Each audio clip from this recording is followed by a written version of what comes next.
Hello guys, welcome to my YouTube channel. My name is Yulia Dako and welcome to our Tea Talks. Today I want to talk with my friend Leiden and I want to interview him about China and about his experience in China.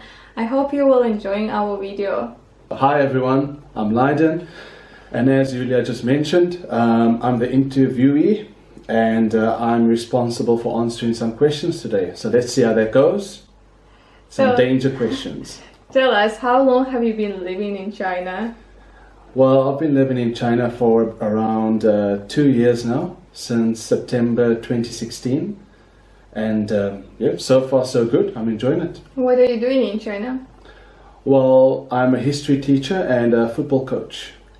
When you moved to China, was it your first time in the country?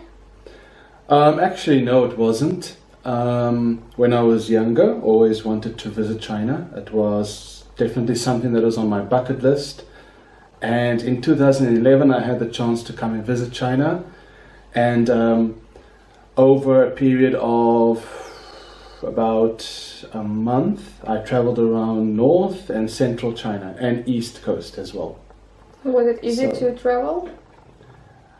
At that time, it was easy because I was part of a Kontiki group tour.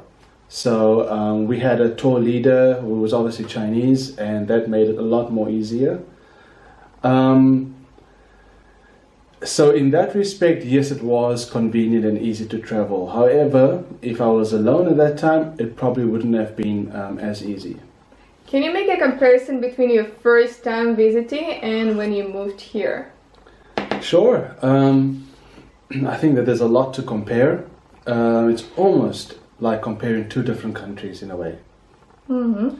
I'll start off with today. Today, it's quite modern. The infrastructure is a lot more developed. The apps for daily life, whether it's ordering things, ordering food, ordering taxis, just day-to-day lifestyle is 10 times easier today than it was back when I first traveled to China. So with that being said, back then in China in about 2011, it was very difficult to navigate, to get around as a foreigner, to order food, to speak to locals. The app quality that was released back then was quite poor.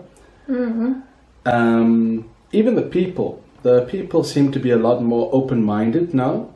No. Yes, and a lot more open and friendlier towards foreigners, which I must say was not really the case when I first came in 2011. How do you communicate with locals? Well, I have a great app on my phone, a dictionary app, and I pretty much use that as a very lazy approach. But so far, I've survived for 2 years in China using this app. I don't know if I'm allowed to advertise it because I probably won't get paid for it. So for the company, so that's no advertising for them.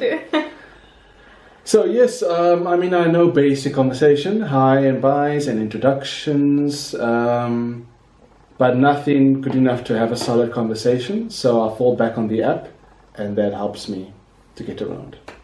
So you don't really need Chinese to survive in China? Well, contrary to popular belief, most people would think that you cannot come to China because I can't speak the language or Chinese is very difficult. That's the belief, which I can assure you is not very difficult. But anyway, people believe that it's so difficult that they can't come to China. When they do come, they won't be able to do anything because of the language barrier. But that's totally not true at all. Myself, perfect example, I don't really speak the language.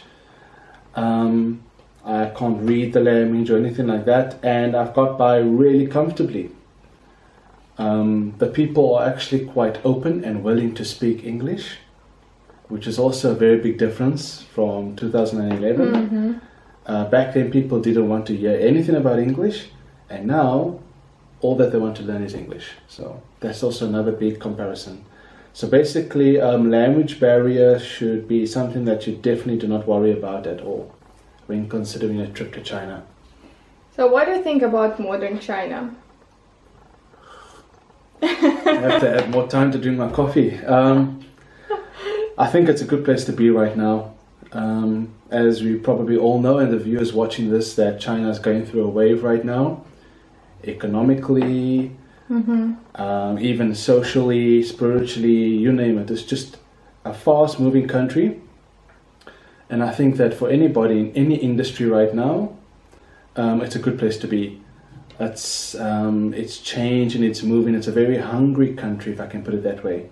Meaning that they are willing to spend money, they're willing to invest, and they are eager to discover more to make their country great again. So yes, I'm enjoying the wave. That's what I call it, the wave, because it's something that we are all riding right now, and it's a very good place to be right now. I really do believe that. Okay, Leiden, thank you. Thank you so much for your time, for sharing with us your experience. I hope, guys, you liked our video. Please subscribe into my channel, and Leiden, I hope next time you can also join and we can talk about something else. Sure, I'm always willing, and I look forward to maybe some new videos coming up.